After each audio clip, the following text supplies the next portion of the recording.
आप सब साथियों का हाथ जोड़कर स्वागत, सर झुकाकर के अभिनंदन आज की एक और नई घटना कहानी में, जो कि आधारित है एक सच्ची घटना पर और संबंधित है राजस्थान से। दरअसल राजस्थान का एक जिला पड़ता है नागौर और उसी नागौर जिले के अंतर्गत एक थाना पड़ता है पर्वतसर और उसी पर्वतसर के अंतर्गत एक छोटा सा गांव पड़ता है जिसका नाम है दिलढानी। और उसी दिलढानी गांव का रहने वाला मन्ना राम गुज्जर, जो कि गांव में ही दिहाड़ी मजदूरी करके थोड़ा बहुत पैसे कमाया करता था और कमाए गए पैसों से जैसे तैसे अपने घर परिवार का गुजर बसर करता था, कहीं ना कहीं घर गृहस्थी को चलाया करता था।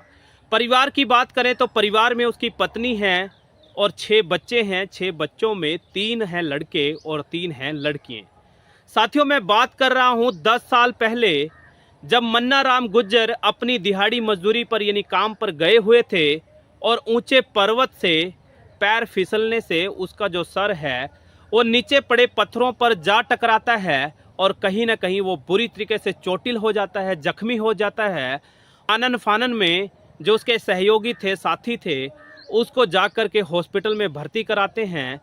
और जो मन्ना राम गुज्जर था, उसकी जब आंखें खुलती हैं, वो ये देखकर और सुनकर हैरान था कि वो एक हॉस्पिटल में है। देखते ही देखते वो चीखने और चिल्लाने लगता है, जोर जोर से बोलने लगता है। डॉक्टर्स की टीम जब गंभीरता से उसको जांच करती है, परखती है, तो साफ और स्पष्ट शब्दों में उसके साथियों को, उसके गार्जियंस को कहें या परिवार वालों को कहे, टीम बोलती है कि ये जो है मानसिक तौर पर बीमार हो चला है। तमाम तरीके की हिदायतें दी जाती हैं और साथ ही साथ पारिवारिक लोगों को बोला जाता है कि इसके साथ बड़े ही विनम्रता से, शालीनता से पेश ही आया जाए और इसके साथ बिल्कुल भी तल्खी से बात कदा भी ना करें, क्योंकि ये मानसिक तौर पर बीमार हो चुका है, खतरनाक साबित हो सकता है, लोगों को नुकसान भी पहुंचा सकता है। आखिरकार तमाम दवाइयों को लेकर के पारिवारिक लोग उसको वापस घर ले आते हैं, उसका हर तरीके से ध्यान रखते हैं। और उसी बीच मन्ना राम गुज्जर की 2 लड़कियों की शादी भी की जा चुकी थी। जो लास्ट की जो बेटी थी उसकी शादी की बात चल रही थी और चंद महीने बाद ही वो लम्हा, वो घड़ी आ ही गई जब सबसे छोटी लड़की की शादी की दिन और तारीख तय कर दी जाती है। और शादी से चंद दिन पहले की ही बात है कि मन्ना राम गुज्जर जोर जोर से चिल्लाने लगता है, चीखने लगता है, कहीं ना कहीं गाली गलौज पर उतर आता है और बोलता है कि क्या तुम लोगों का दिमाग खराब है? मैं यहाँ पर बोल रहा हूँ, चीख रहा हूँ, तुम्हें दिखाई नहीं देता? मैं कब से पानी की मांग कर रहा हूँ। जो बहनें थी, जो लड़कियाँ थी, जो घर परिवार की बेटियाँ थी, वो एकत्रित हो रखी थी, वो भी सुनकर हंसने लगती हैं और बोलती हैं कि देखो पापा का दिमाग खराब हो गया है। रोज लोगों को धमकाने लगता है, रोज की रोज लोगों के साथ झगड़ने लगता है और देखो आज हमें भी मारने की, डराने की धमकी तक दे रहा है।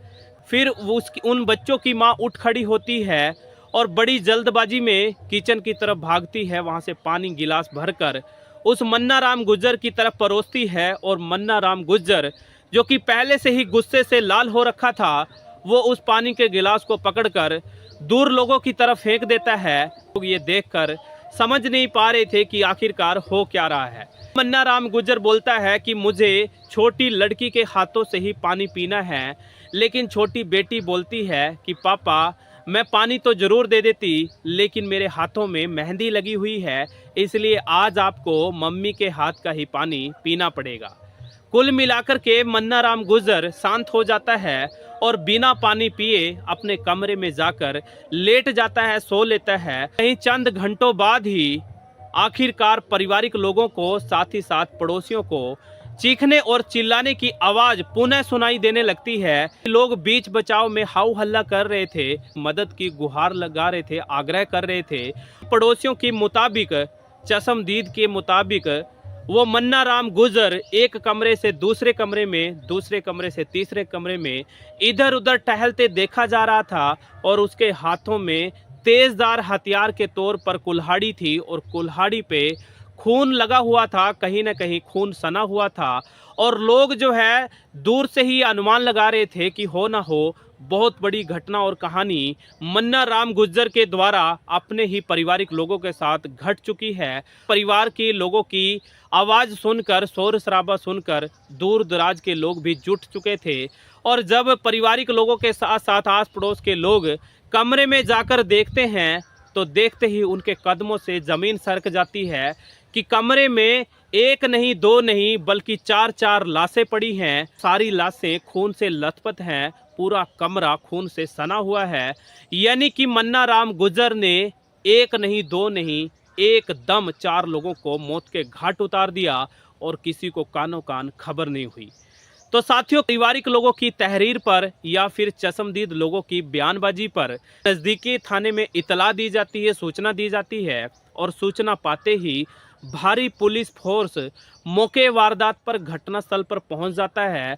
पुलिस भी तमाम औपचारिकताओं को पूरा करने में लग जाती है, जुट जाती है और औपचारिकताओं के तौर पर सबसे पहले 4 जो शव पड़े थे, डेड बॉडी पड़ी थी, उनको कस्टडी में लेकर सबसे पहले पोस्टमार्टम रूम ले जाया जाता है। पुलिस भी ये सोचने समझने पर मजबूर थी कि घर का बुजुर्ग कहें या घर का मुखिया कहें, मन्ना राम गुर्जर ही उन 4 अपने बच्चों का, अपनी बीवी का कातिल है, हत्यारा है। पुलिस भी ये समझ नहीं पा रही थी कि इस घटना कहानी को कैसे लिखें, कैसे सुलझाएं। और जैसे ही ये घटना और कहानी सोशल मीडिया के माध्यम से कहें या प्रिंट मीडिया और इलेक्ट्रॉनिक मीडिया के माध्यम से कहें, देश दुनिया में बैठे हुए लोगों तक जाती है, पहुंचती है, तो हर आदमी सोचने समझने पर मजबूर हो जाता है कि क्या कोई ऐसे भी कर सकता है। तो पर भी यकीन कर पाना मुश्किल हो रहा है। तो साथियों, ये थी आज की हमारी घटना और कहानी। यदि आप लोगों की कोई प्रतिक्रिया है, सवाल जवाब है, तो ज़रूर हमें कमेंट बॉक्स में दीजिएगा। और आपको ये भी बताता चलूँ कि इस तरीके की घटना और कहानियों को सुना करके हमारा कोई मकसद आप लोगों को परेशान करना नहीं है, हमारा मकसद कोई आपका दिल दुखाना नहीं है, बल्कि हमारा मकसद और इंटेंशन आप लोगों को सचेत करना है, आप लोगों को जागरूक करना है, ताकि आपकी ज़िंदगी में भी कुछ इस तरीके की घटना और कहानियाँ घटित हों, उससे पहले ही आप अपने आप को आगाह कर सकें,